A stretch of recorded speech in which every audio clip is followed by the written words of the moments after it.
Talakayin ang katotohanan at tuntunang magbibigay linaw sa lahat ng isyong panrelihiyon sa buhay ng tao. Talakayin ang katotohanan, maging bukas ang isip at tanggapin ang katotohanan. Talakayin ang katotohanan, lahat ng relihiyon ay welcome sa palatuntunang ito. Huwag mahiya, makinig at magtanong sa Talakayin ang katotohanan. At ngayon, narito ang inyong lingkod, Brother Khalid Sanchez.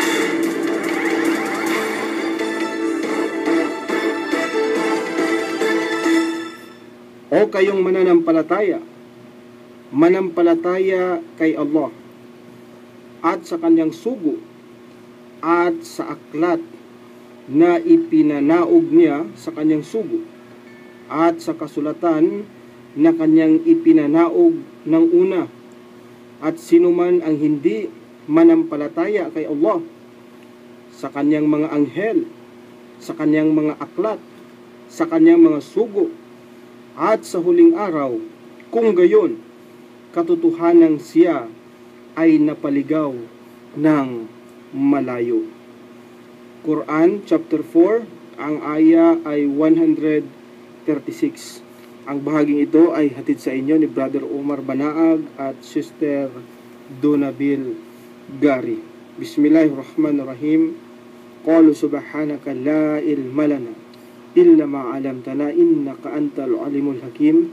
Assalamualaikum sa aking mga kapatid na mga Muslim, at magandang hapon po sa mga kababayang mga Kristiyano na nakikinig sa hapong ito sa ating palatuntunan, ang Talakayin ang Katotohanan. Sa muli po, ito ang inyong lingkod, Brother Khalid Sanchez. Samahan niyo po kami sa loob ng isang oras sa pagsagot at sa pagtalakay ng mga katanungan na inyo pong ipinadala sa amin.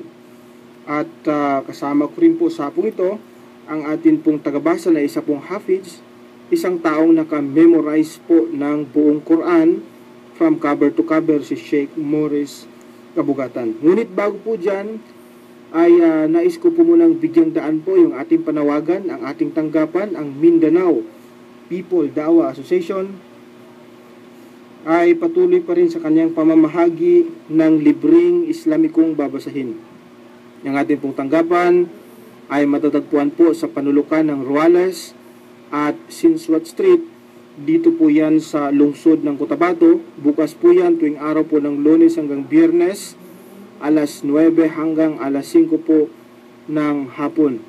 Kaya po aming inaanyayahan yung atin pong mga kababayang mga Kristiyano na dumalaw po sa ating tanggapan at saliksikin ng Islam, upang sa ganon tayo po ay magkakaroon ng tamang kaalaman patungkol sa relihiyong Islam.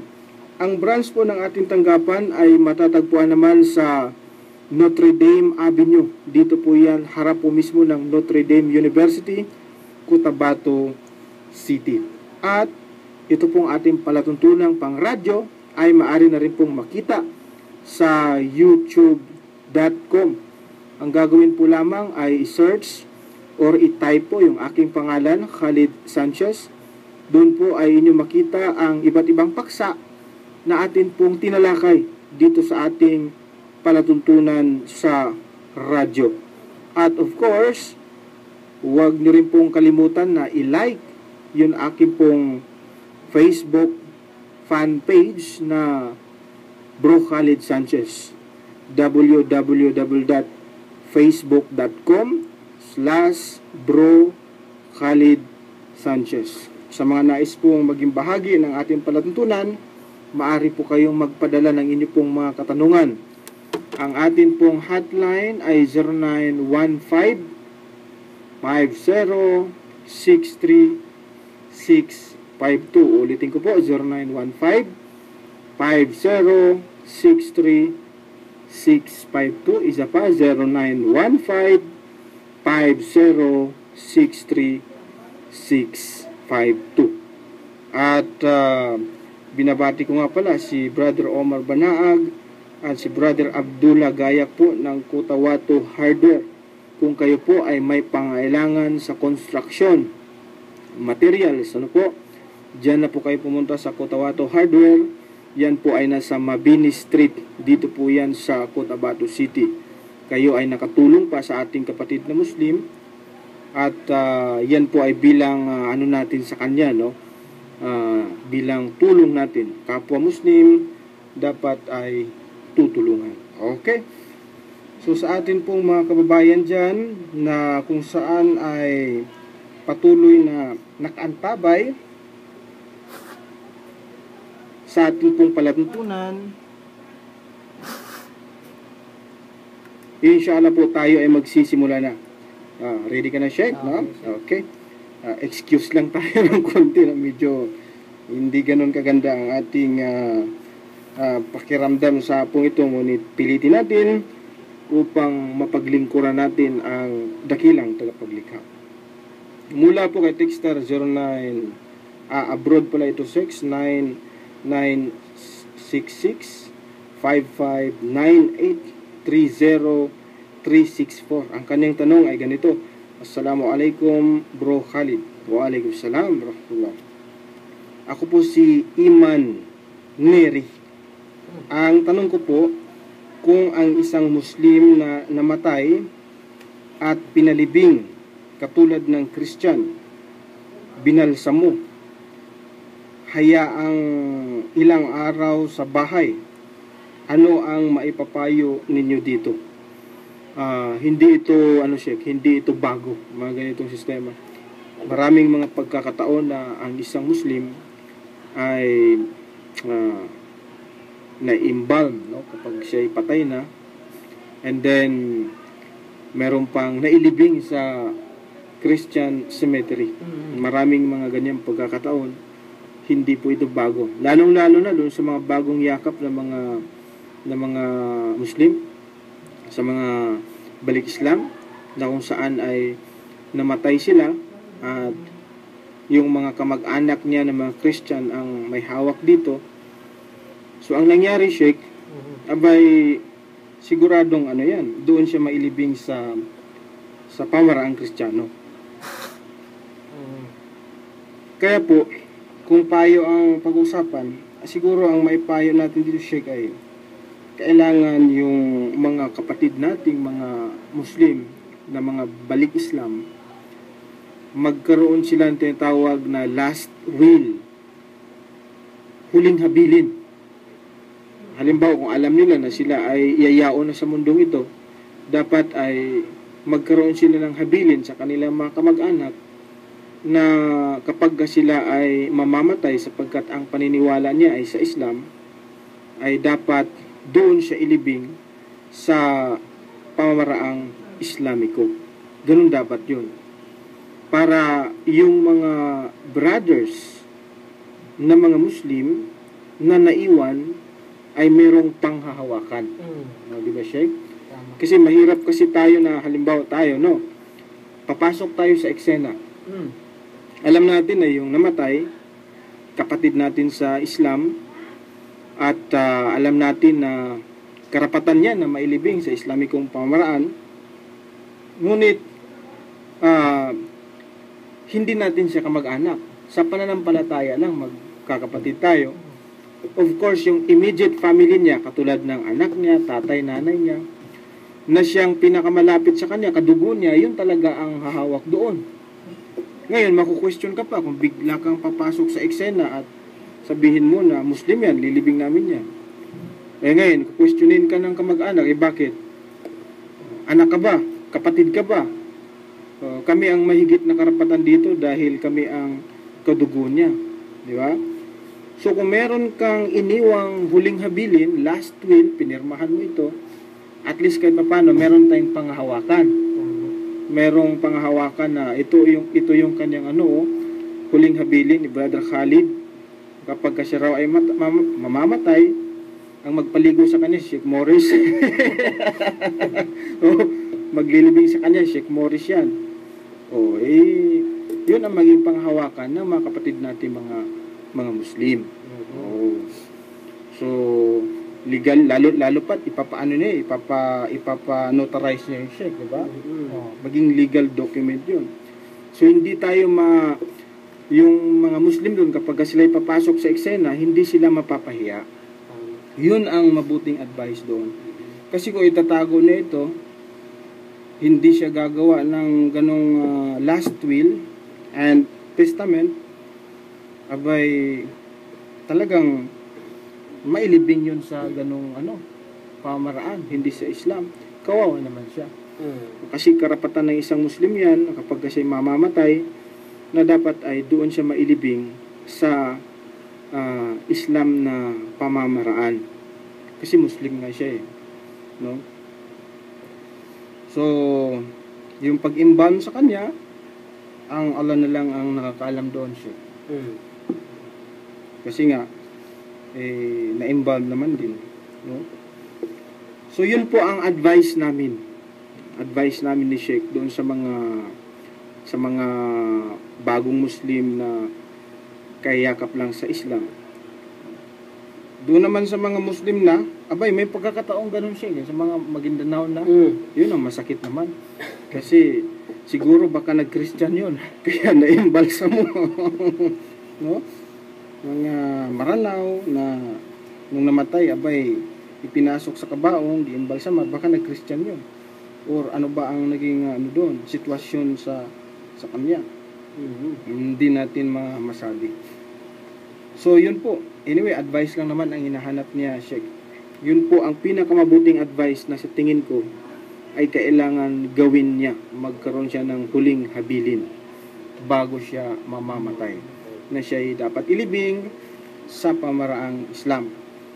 Tapos, ibigay niya sa mga Islamic center. Diba? Sa center natin, pwede yun. Para meron tayong panghahawakan. Kung sakaling mamamatay siya, nilibing natin sa Islam na pamaraang. Okay? Yun po ang aming advice ni Sheikh. Mula po kay Texter 0926-124-7895. Assalamualaikum rahmatullahi wabarakatuh. Kung mahirap itong tanong ni Sheikh. Assalamualaikum warahmatullahi wabarakatuh. Mindanao people, dawa. Magandang hapon sa inyo. Naku, mahirap nga siguro ang tanong niya. Magandang hapon din at waalaikumsalam warahmatullahi ta'ala wabarakatuh. May katanungan po ako sa inyo. Hirap siguro ito, Sheikh. Ano kayang tanong niya? Anong araw po kayo magbukas sa office niyo? Uy. Office, ha? Mahirap nga, mahirap. Mahirap nga ang tanong ni Sheikh. Tinatanong kung anong araw daw tayo magbubukas sa office. Napakahirap na tanong nito dahil una, hindi akong nagbubukas sa office natin Hindi tayo ang nagbubukas. Ang nagbubukas kasi si Brother Wakas. Hindi tayo nagbubukas no. So, anyway, bukas po ang ating center Monday to Friday 9 a.m. to 5 p.m. Pero ang nagbubukas hindi po ako. Okay? Yun po ang ating kasagutan. Walang dalil. Ang dalil. Okay? Direct to the point. Ito pa. Text. Ito, may nagtawag. 0977 1543 592. Salam, Brad. Waalaikumsalam warahmatullah. Tanong ko lang, naging tao din po ba si Allah? I'm Yasir of Sultan Kudarat. Maganda itong tanong niya, Sheikh. Naging tao rin po ba si Allah? Okay. Basahin na lang natin itong sinabi ng ating maluwalhating Quran tungkol sa kalagayan ng dakilang tagapaglikha na si Allah. Titingnan natin kung naging tao ba siya dito, no? Simple lang naman sa chapter 12, Suratul Ikhlas, Iqra. أعوذ بالله من الشيطان الرجيم بسم الله الرحمن الرحيم قل هو الله أحد الله الصمد لم يلد ولم يولد ولم يكن له كفوا أحد. Ganito po ang kanyang pinakamalapit na kahulugan. Ipagbadya, siya, si Allah, ang nag-iisa. Ibig sabihin, one lang ito siya, ahad, nag-iisa. Allahus Samad, ibig sabihin, si Allah, ang walang hanggan, ang sakdal at ganap, ang may sariling kasapatan, ang lahat ng mga nilalang ay umaasa sa kanyang pagtataguyod. Hindi siya nagkaanak at hindi rin siya ipinanganak, at walang anuman ang sa kanya ay maihahalin tulad. Ayun. Walam yakul lahu kufuwan ahad. Sa kanya raw ay walang maihalin tulad. So, kapag walang maihalin tulad sa kanya, ibig sabihin, Sheikh, hindi siya katulad sa atin. Sapagkat tayo ay tao, creation niya tayo. At ang dakilang tagapaglikha ay, although nagagawa niya ang lahat ng bagay, pero may mga bagay na hindi niya gagawin. At kabilang na dyan yung siya ay maging tao, dahil ito ay kukontra sa kanyang sinabi na siya ay walang kahalintulan. Wallahu kulli shay'in qadir. Chapter 2 verse 20 po yan ng Quran. Kaya niyang gawin ang lahat ng bagay. Ngunit may mga bagay na hindi niya gagawin. Katulad na lang halimbawa, Sheikh, ng pagsisinungaling, di ba? Hindi gagawin ng Allah na siya. Hindi niya gagawin yun na siya magsisinungaling. Kasi kukontra na yun sa kanyang kalooban, di ba? Yung maging tao siya, hindi niya gagawin yun. Yung katulad ng mayor ng isang bayan, halimbawa, ikaw si Sheikh Morris, naging mayor siya. Kaya niyang gawin ang lahat na gusto niya doon sa kanyang munisipyo kasi mayor siya doon, di ba, Sheikh? Pero hindi gagawin ni Sheikh Morris na siya ay maging janitor. Di ba, Sheikh? Common sense. Gagawin ba niya na siya ay magja-janitor doon sa munisipyo? Hindi niya gagawin na siya ay magja-janitor. Kasi mayor nga siya eh. Ngunit kaya niya maging janitor. Pero hindi niya gagawin yon na siya ay mag-iempleyado bilang isang janitor. Kukontra na yon sa kanyang trabaho. So, ang dakilang tagapaglikha, kaya niya lahat ng bagay. Ngunit, hindi niya gagawin yon. Bababa siya doon eh. Kung ang mayor, magja-janitor na lang, abay, mas mataas pa yung driver niya. Di ba, Sheikh? So, bababa yung kanyang kadakilaan. Hindi na siya magiging kamahalan noon. Hindi na siya maging dakila noon. Di ba? Basta saan pa tinawag siyang Allahu Akbar, ang Allah ay dakila. Eh ngayon, maging tao siya, hindi na siya dakila. Kasi ano na siya noon? Magiging aba. Kasi ang tao, nilikha niya ito para sasamba sa kanya. Ngayon, siya maging tao, ano mangyari ito? Sasambahin niya rin sarili niya. Parang kontra yun sa kanyang, sa kanyang kagustuhan, Sheikh, di ba? So, ganun lang kasimple yun. Sabi niya, bawal magsinungaling, pero siya nagsisinungaling. Hindi ang Diyos hindi yan magsisinungaling. Although, kaya niyang gawin ang lahat ng bagay. Maging sa Biblia ng ating mga kababayang mga Kristiyano, ay ganun-ganun din ang sinasabi siya. No? Tataka nga lang tayo, bakit kinukontra ito ng ibang mga mangangaral ng Biblia? Kasi po, sa Biblia ng ating mga kababayang mga Kristiyano, ang Diyos ay hindi rin siya naging tao siya. Hindi siya naging tao. Hindi siya naging tao. Una, ang Diyos, ayon sa Biblia, hindi siya tao. Diyos siya. Tingnan niyo po. Sa aklat ng Oseas, 11, ang talata ay 9, ganito ang sinasabi. Hindi ko isasagawa ang kabangisan ng aking galit. Hindi ako babalik upang ipahamak ang Ephraim, sapagkat ako'y Diyos at hindi tao. Liwanag, sabi niya sa Biblia, ako ay Diyos at hindi tao. Hindi daw siya tao. Yun ang sabi niya siya. Ngayon, siya daw ay Diyos at hindi tao. Yun ba ay nabago ba yun? Nabago ba yun? Siya ba ay naging tao? Although sinabi niya na siya ay Diyos at hindi tao, pero katulad ng sabi mo, Brother Khalid, na kaya niyang gawin ang lahat ng bagay, nabago kaya yun? Ginawa niya kayang tao ang kanyang sarili? Ganito po ang sinasabi sa Malakias 3, ang talata 6. Sapagkat ako, ang Panginoon, ay hindi nababago. Ang Panginoon daw, ang Diyos daw, ayon sa Biblia, hindi nababago. Hindi sinabing hindi siya nagbabago. Iba kasi yung nagbabago at hindi nababago. Sabi niya, Sheikh, hindi siya nababago. Sa mga tweet, Diyos siya, hindi siya naging tao, hindi siya naging hayop. Ha? Diyos talaga siya. Hindi siya nababago. Yun ang sabi niya. Ni katitinga na pagbabago ay hindi nangyari sa kanya, Sheikh. Sana naman natin mabasa yan. Mabasa po natin yan sa Santiago 1, ang talata po ay 17, ganito ang sinasabi ko.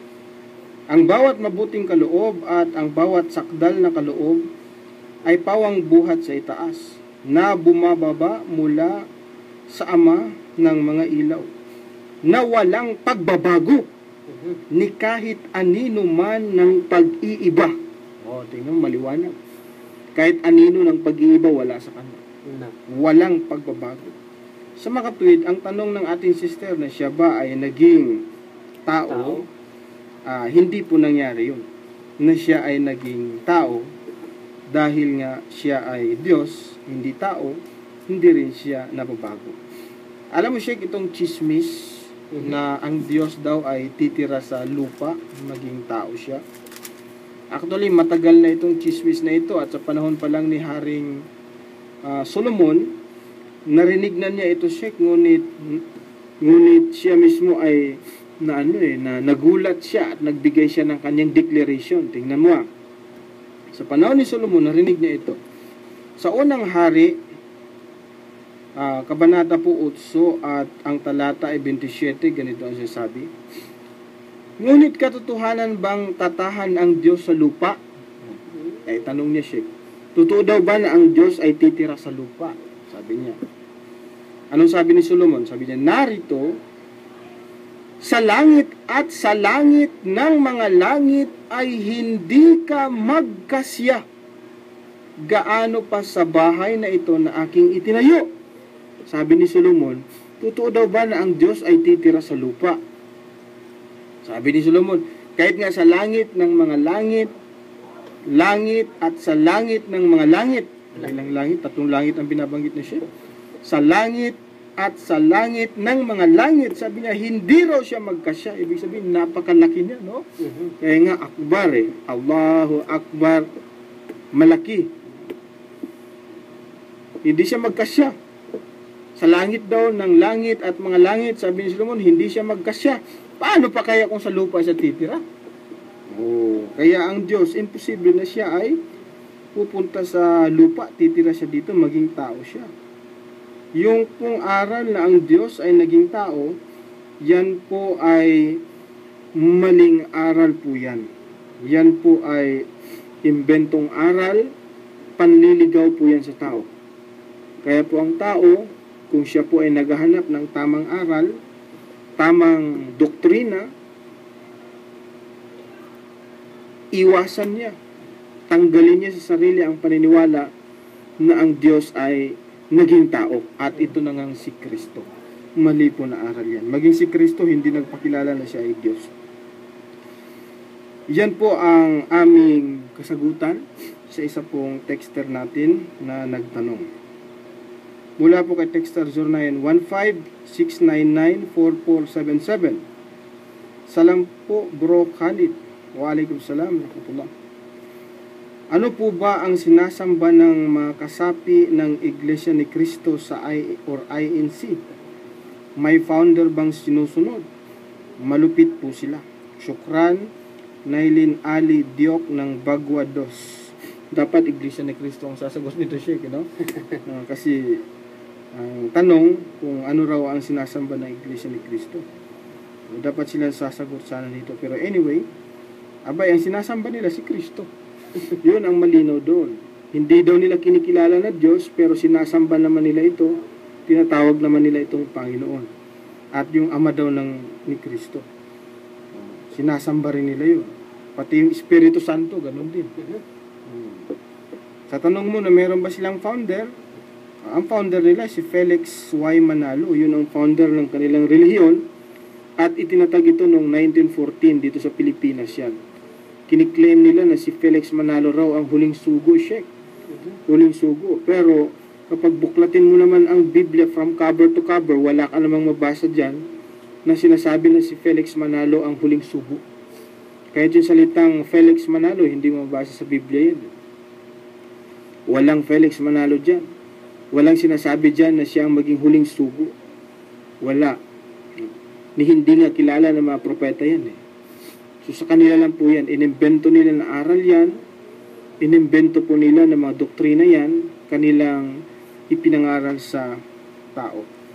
Hindi ibig sabihin na ang pangalan ng kanilang samahan ay pangalan na ginamit ang pangalan ni Kristo. Ito na ay totoo. Pwede naman silang gumamit ng pangalan na katulad ng pangalan ng ni Kristo, Iglesia ni Kristo, pero ito hindi naman sa Diyos. Pwede yun, di ba?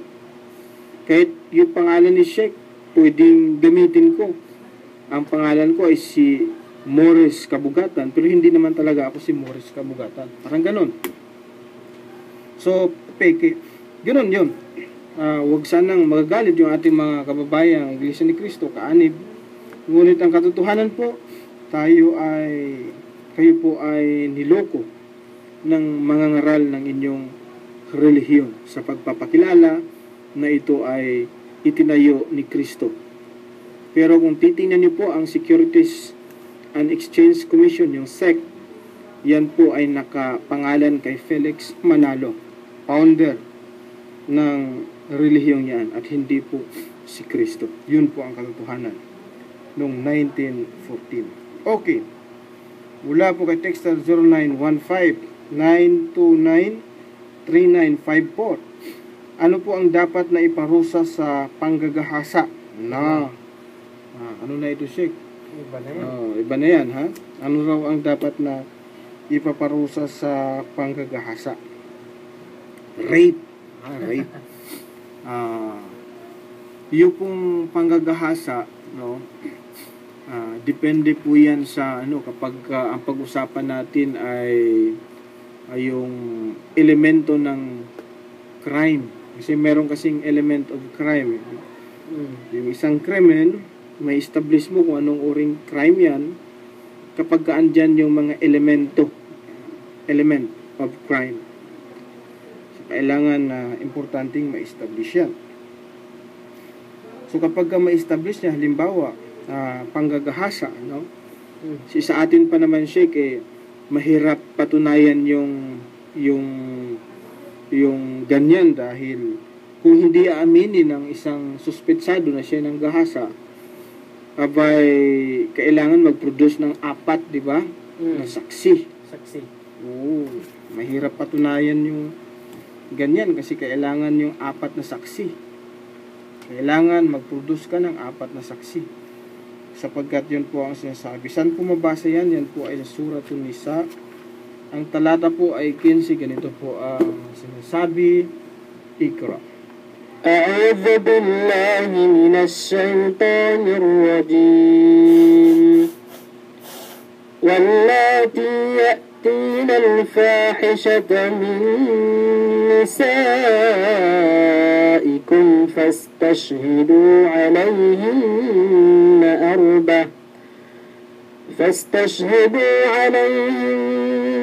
arba'atan minkum فإن شهدوا فأمسكوهن في البيوت حتى يتوفاهن الموت أو يجعل الله لهن سبيلا. Ganito po ang pinakamalapit na kahulugan. At sino man sa inyong kababaihan ang magkasala ng kahalayan, inyong kunin ang 4 na saksi, mga kalalakihang Muslim na mapagkakatiwalaan. 4 na saksi mula sa inyong lipon laban sa kanila. At kung sila ay magbigay saksi, panatilihin sila sa bahay hanggang ang kamatayan ay sumapit sa kanila o hanggang si Allah ay magtakda sa kanila ng ibang paraan. Grabe, may saksi. Kailangan mo ng 4 na saksi. Kailangan makita ng 4 na saksi na ito kung anong ginawa sa kanya, sumigaw ba siya. Meron kasi mga babaeng ginahasa daw siya, Sheikh, pero hindi man lang nakasigaw. Ang narinig mo sa kanya ay ungol na para bagang naligayahan pa, no? Dapat kung ginahasa, dapat may sigaw, no? Dapat mayroong tinatawag na pag-resist, no? Laban doon sa manggagasa. Ngayon, kung sakaling napatunayan ito, ang hukom ang magpatunay niyan, ano po? Ay titingnan naman dyan, Sheikh, kung yung mga estado nila, sila ba ay may asawa o wala, di ba? Kasi kung may mga asawa yun, ibang hatol yun, no? Kung may asawa sila. Kung sila naman ay kapwa single, iba rin ang hatol doon, di po ba? No? Kung may asawa yun, yung halimbawa, yung perpetrator may asawa, yung suspect may asawa siya, abay stoning to death po yan sa Islam, ar-rajam. Ar-rajam. Ngayon, kung wala siyang asawa, single, iba rin ang hatol doon. May sinasabi ang ating maluwalhating Quran tungkol doon. Kapag halimbawa, napatunayan ito, mahulog sa zina yung kanilang ginawa, which is, ang hatol dyan ay sila ay papaluin, hahampasin ng 100 hampas. Yan po ay mabasa natin sa chapter 24, ang talata ay 2 ng Quran. Iqra. أعوذ بالله من الشيطان الرجيم الزانية والزاني فاجلدوا كل واحد منهما 100 جلدة ولا تأخذكم بهما رأفة في دين الله إن كنتم تؤمنون بالله واليوم الآخر وليشهد عذابهما طائفة من المؤمنين. Ganito po yun ang pinakamalapit na kahulugan. Ang zaniya, mangangalon niyang babae, at ang zani, mangangalon niyang lalaki, ay hagupitin ang bawat isa sa kanila ng 100 hampas, at huwag hayaan ang awa na makapigil sa inyo sa pagpapatupad ng relihiyon o batas ni Allah. Kung kayo ay tunay na sumasampalataya kay Allah at sa huling araw, at hayaan ang isang pangkat ng mga sumampalataya ay makasaksi sa kanilang parusa. Ngayon, tanungan niya, paano kung napatunayan talaga? No? Ano talaga ang parusa sa rape? Kasi doon, both sides hahampasin. Alam natin kapag rape, unfair naman kung ang parusahan din yung babae, di ba? Hindi nga niya gusto yun. Dapat ang parusahan lang yung lalaki siyang nanggaasa. Lalo na kapag ang lalabas yan, Sheikh, ay complex crime na. Ibig sabihin, nakagawa na siya ng maraming krimen kasi merong pangyari na pinatay niya, ginahasa, pinatay, tapos sinunog, katulad nung nangyari nung ano, di ba? Sinunog. Ginahasa, tapos sinunog, pinatay, sinunog, para pagtakpan ang krimen. Complex crime na yan. Gumawa na siya ng matinding ano yan, sa kalupaan, no? ang hatol ng ibang mga nabasa ko, Sheikh, ang hatol ng ating mga scholar dyan ay papatayin eh. Na. Papatayin. I-execute talaga. Kasi meron silang, ito ang kanilang batayan sa chapter 5 ng Quran, ang talata ay 33. Ganito. Iqra. أعوذ بالله من الشيطان الرجيم إنما جزاء الذين يحاربون الله ورسوله ويسعون في الأرض فسادا أن يقتلوا أو يصلبوا أو تقطع أيديهم وأرجلهم من خلاف أو ينفوا من الأرض ذلك لهم خزي في الدنيا ولهم في الآخرة عذاب عظيم. Ganito po ang pinakamalapit na kahulugan. Katotohanan, ang kabayaran o kaparusahan ng mga naghahamon ng digmaan laban kay Allah at sa kaniyang sugo at gumagawa ng kalokohan o kabuktutan sa buong kalupaan, ay yaong sila ay marapat na patayin. Yun. Or ipako sa krus. Naku. O ang kanilang mga kamay at paa ay putulin sa magkasulungat na panig o sila ay marapat na palisin o ipatapon sa kalupaan. Ito yung pinakasimpleng parusa sa kanya, paalisin siya, no? Ito ang pagkaaba para sa kanila sa mundong ito at sa kabilang buhay ay naghihintay para sa kanila ang kasakit-sakit na kaparusahan. Matindi ito, Sheikh. Ito isang bagay na talaga namang masasabi nating nakagawa na siya ng complex crime, no? Kabuktutan sa kalupaan. Now, ang Biblia, Sheikh, ang hatol ng Biblia dun sa mga manggagahasa ay papatayin din. Maging sa Biblia ng ating mga kababayan, mga Kristiyano, ang hatol dyan ay papatayin. Basahin natin ang sinasabi ng Biblia doon sa mga manggagahasa. Papatayin daw ito eh. Yan po ay mabasa natin sa Deuteronomio 22, ang talata po ay 25, ganito ang sinasabi. Ngunit kung masumpungan sa parang ng lalaki ang isang dalagang mag-aasawa at dahasin ng lalaki siya at sumiping sa kanya, ang lalaki nga lamang na sumiping sa kanya ang papatayin. Ibig sabihin, dinahas niya. Ibig sabihin, gipuwersa niya. So, rape talaga iyon. So, sabi ng Biblia, papatayin daw siya yung lalaki ito. Yung rapist, ayon sa Biblia, papatayin. Kaya pala yung mayor ng Davao, sabi niya, dapat daw sa mga rapist, hindi na daw pila ng kaso eh. Barilin daw sa ulo. Tapos ang laban. Siguro nabasa niya itong sa Biblia, no? Kasi ang sabi ng Biblia, patayin eh. Itong mga rapist, patayin eh, no?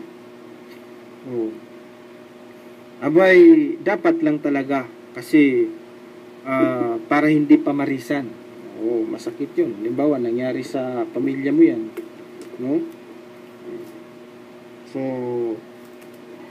doon naman sa pamilya ng akusado, abay, dapat ay tumayo para sa hustisya. Kailangan ay mangingibabaw ang hustisya. Kahit na ang magiging tatamaan dyan ay sarili mismong kamag-anak, kailangan ay mangingibabaw yung hustisya. Manindigan dapat para sa katarungan. Yan kasi ang sinabi sa atin sa chapter 4, ang talata ay 135, Iqra. أعوذ بالله من الشيطان الرجيم يا أيها الذين آمنوا كونوا قوامين بالقسط شهداء لله ولو على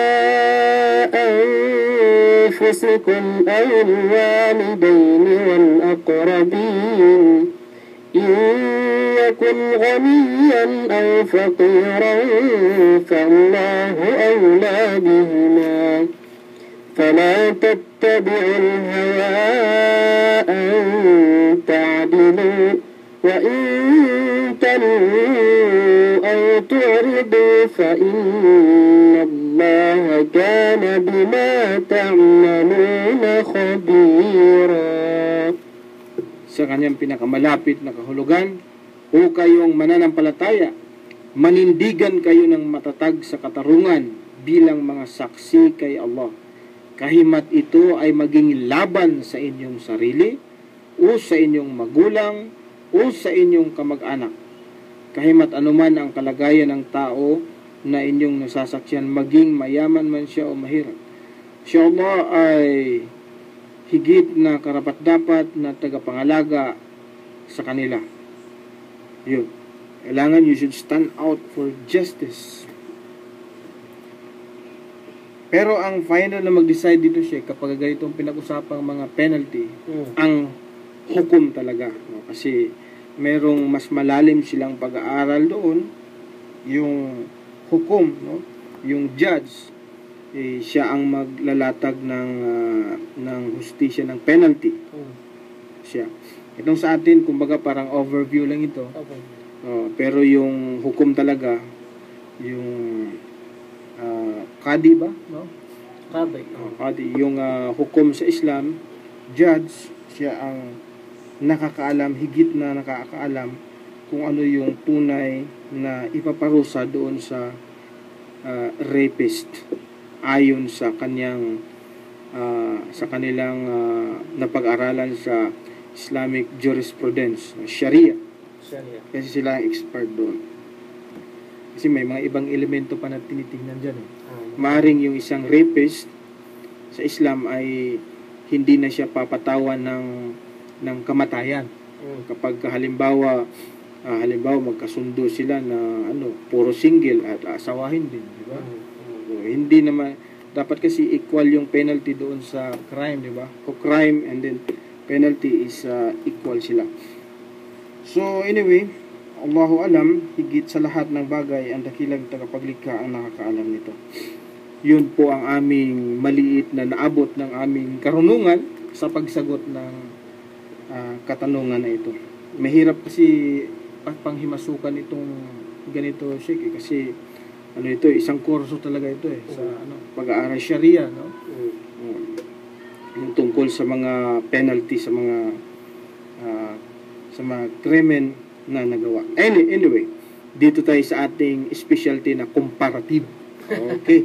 Comparative tayo, Sheikh, kasi may nagtanong sa akin kung ito daw bang Biblia ay galing sa Quran. Yun ang tanong niya siya. Galing daw sa Quran ang Biblia. Ito po isang bagay na malaking kasinungalingan siya kapag sabihin ng isang tao na ang Biblia ay galing sa Quran. Nagiging napakalaking kasinungalingan yan. Dahil wala pong katotohanan na ang Quran ay galing sa Biblia. Wala pong katotohanan ito. Kapag sabihin mo na galing ito sa Biblia, wala. Ang tanong ay saan galing ang Quran kung ito ay hindi siya galing sa Biblia? Okay. Ito po ang aming kasagutan sa chapter 5 at 25. 25, ang talata ay 6. Iqra. أعوذ بالله من الشيطان الرجيم قل أنزله الذي يعلم السر في السماوات والأرض إنه كان غفورا رحيما. Ito po sa kanyang pinakamalapit na kahulugan, ipagbadya ito ang Quran ay ibinaba niya, meaning si Allah, na nakababatid ng lahat ng lihim ng kalangitan at kalupaan. Katotohanan siya ay lagi nang nagpapatawad, ang pinakamaawain. Sabi niya, ang Quran daw ay ibinaba ng nakakaalam ng mga sikreto ng kalangitan at kalupaan. Hindi sinasabi dyan, Sheikh, na ito ay ibinaba o ito'y kinopya galing sa Biblia. Hindi sinabi ganun, di ba? Ito'y ibinaba niya na nakakaalam sa mga sikreto, lihim ng kalangitan at ng kalupaan. Ito pa, dagdagan natin. Chapter 18 po, ang aya ay 1, Iqra. Bismillahirrahmanirrahim. Alhamdulillahilladzi anzala ala abdihi alkitaba wa lam yaj'al lahu iwaja. Sa kanyang pinakamalapit na kahulugan, ang lahat ng pagpupuri at pasasalamat ay kay Allah lamang, na siyang nagbaba, ng aklat o Quran sa kanyang alipin. O ito palang Quran, Sheikh, ang nagbaba nito ay si Allah. Ibinaba niya sa kanyang alipin. Hindi po sinasabi na ito'y kinopya galing sa Biblia. Kaya po, wala kang mabasa sa maluwalhating Quran na ito ay kinopya mula sa Biblia. Ngayon, maaring sabihin ng nagtanong, siyempre, hindi niya sasabihin yun, na ito ay kinopya galing sa Biblia. Sabihin niya talaga, galing sa dakilang tagapaglikha. Patutunayan ko po sa inyo na ang Biblia, hindi po ito galing, o ang Quran na hindi po kopya galing sa Biblia. Bakit po? Sapagkat marami pong mga bagay na isinulat sa Biblia na hindi po dapat mabasa ng tao. Mga bagay na hindi pwedeng gawing batayan ng paniniwala. Kasi maliligaw ang tao. No? Mga bagay na hindi pwedeng basahin kahit sa mga bata. Dahil kapag basahin niya, ay maliligaw siya. Ngayon, kung sinabi na ang Quran ay kinopya galing sa Biblia, bakit hindi natin mabasa sa Quran ang mga ito? Sasampulan natin siya, ha? Bakit hindi ito mabasa sa Quran? Bakit sa Biblia lang ito mababasa? Bakit sa Quran hindi mabasa ito? Halimbawa, ang sinasabi po sa Ezekiel 23 at ang talata ay 21, ganito ang sinasabi. Excuse lang po sa mga batang nagikinig ngayon. Ilayon nyo muna yung mga batang nagikinig ngayon. Ganito ang sinasabi. Ganito mo inaalaala ang kahalayan ng iyong kadalagahan sa pagkahipo ng iyong mga suso ng mga taga-Ehipto dahil sa mga suso ng iyong kadalagahan. Napakabastos siya. No? So kapag isipin mo ito, Sheikh, parang dinidescribe dito kung paano hipuin yung suso sa Biblia. Grabe na. Oo. Minsan nga nakapagtataka bakit hindi ito binabasa sa mga humili ng mga pari sa simbahan. Kasi yung mga pari, nag-humili yan, Sheikh, nag-sermon yan. Meron yung tinatawag na verse of the day. Kapag babasahin yung verse of the day, tinatartil yan siya, katulad ng Quran, tinatartil. Binabasa yan siya ng parabagang kinakanta. Kasi, salita ng Diyos. Dapat ganito. Ganito mo inaalaala ang kahalayan ng iyong kadalagahan. Ganun dapat, di ba? Sa pagkahipo ng iyong mga suso ng mga taga-Ehipto dahil sa mga suso ng iyong kadalagahan. Tapos sasagot yung mga member lahat. Amen. Pamantakin mo, napakaruming basahin yan. Wala sa Biblia yan, Sheikh. Tingnan mo. Bisa yun, Tagalog yun, Sheikh. Basahin nga natin sa Ilocano version. Marunong ka ba mag-Ilocano, Sheikh? Hindi ako marunong. Hindi ka marunong mag-Ilocano? Ito, Ilocano tayo. Ang title po nito ay Tibaro, Anaimbag, Adamag, Biblia. Yan na. Dito tayo sa Ezekiel 23 at ang talata ay 21. Ganito ang sinasabi.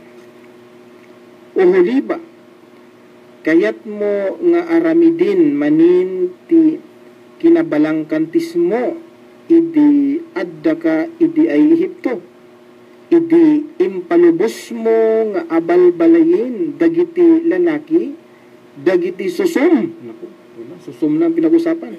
Kit napukaw mo ti kinaberhin mo. Mahirap yan, ha? Dito tayo, Sheikh, sa waray na Biblia. Meron iba-ibang mga Biblia dito, Sheikh. Marami, no? Meron tayong Tagalog, meron tayong Ilocano. Dito tayo sa waray na Biblia. Tingnan natin kung dito ba ay inalis na yung kabastusan. Ito pa rin. Ezekiel 23:21. Kung sugad o uholiba, buot bagod nimo ibalikan imo paglinaw ay dito ha Ehipto, han panahon nga an mga taga Ehipto nagginumo-gumo. Ala, nagginumo-gumo. Han imo mga suso nga naghinaro hangkop han imo dughan. Allahu Akbar. Di pa rin natanggal. May suso pa rin siya. Tingnan natin dito sa isa. Baka natanggal na yung suso dito sa Bisaya naman tayo sa Biblia. Baka natanggal dito ang suso dahil doon wala. Nandun pa rin Biblia ito binabasa natin hindi ito Quran. Ezekiel 23 verse 20 hanggang 21. Nangulag siya sa iyang mga kabit nga ingog mga lawas sa asno og ito mas malupit OTIN sa kabayo. Hindi ko na kayang sabihin kasi isang salita siya. Letra na lang. OTIN sa kabayo. Mibalik siya sa nabatasan sa iyang kabatanon uban sa Ehipto. Nawala yung suso pero napalitan ng OTIN. Allahu Akbar, astaghfirullahaladzim. Biblia pa rin, no? Tingnan natin naman ang Ilonggo na Biblia siya. Ang hirap kasi nito. Ang batayan ng ating paniniwala, ang iniisip ng tao, ito ay banal na salita ng Diyos, pero meron ka palang nakitang mga kabastusan nito. So ano ang mangyari sa tao niya, Sheikh? Kapag gayon ang kanyang susundin ngayon, halimbawa, mabasa ng mga kabataan yun, Sheikh, no? Yung mga ganun, ganun pala ang paghimas. Mabasa ng mga bata, di naligaw tuloy. Ezekiel 23 verse 21. Dito naman tayo, Sheikh, sa Ilonggo nga Biblia. Simulan natin sa 20. Naluyagan gid niya ang iya mga kirido. Nga daw iya sang asnong ang lawas kag daw iya sang kabayo ang ila kinatawo. Nagbalik siya sa iya makahuluya nga buhat sa mga Ehiptohanon sadtong lamharon pa siya. Nawala dito yung suso pero kinatao naman ang napalit siya.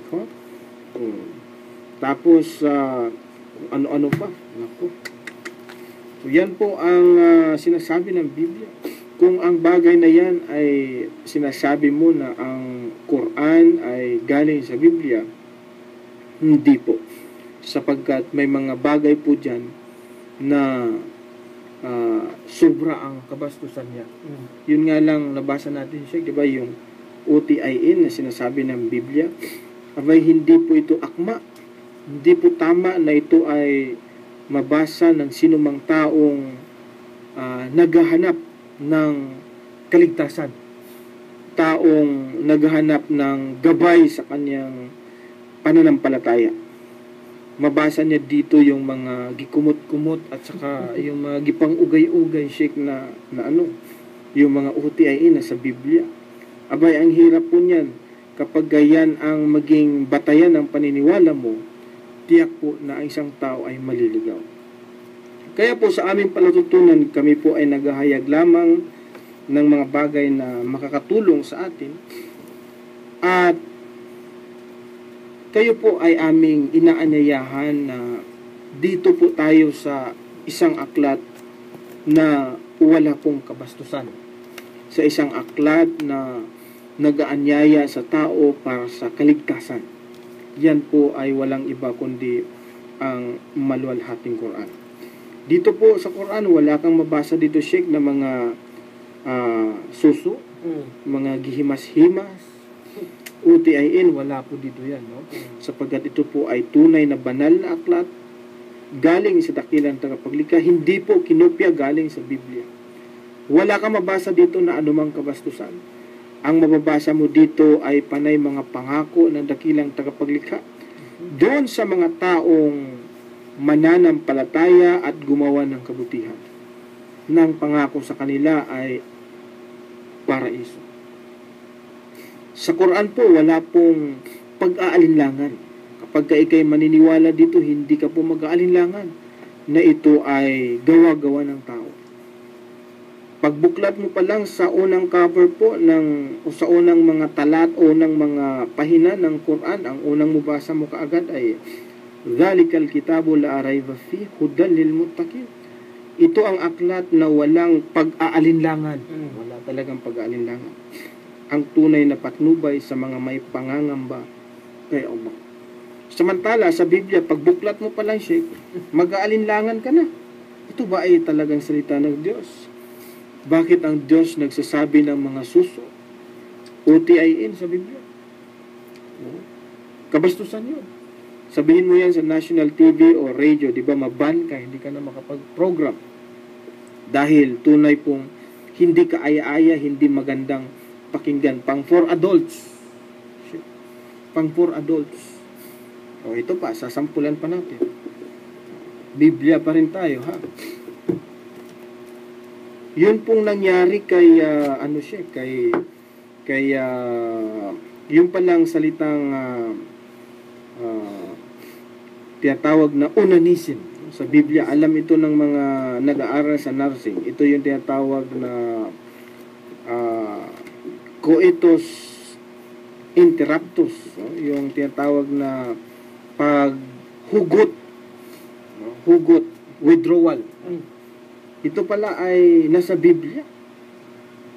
Hindi ka aya-ayang pakinggan ng mga bata ito.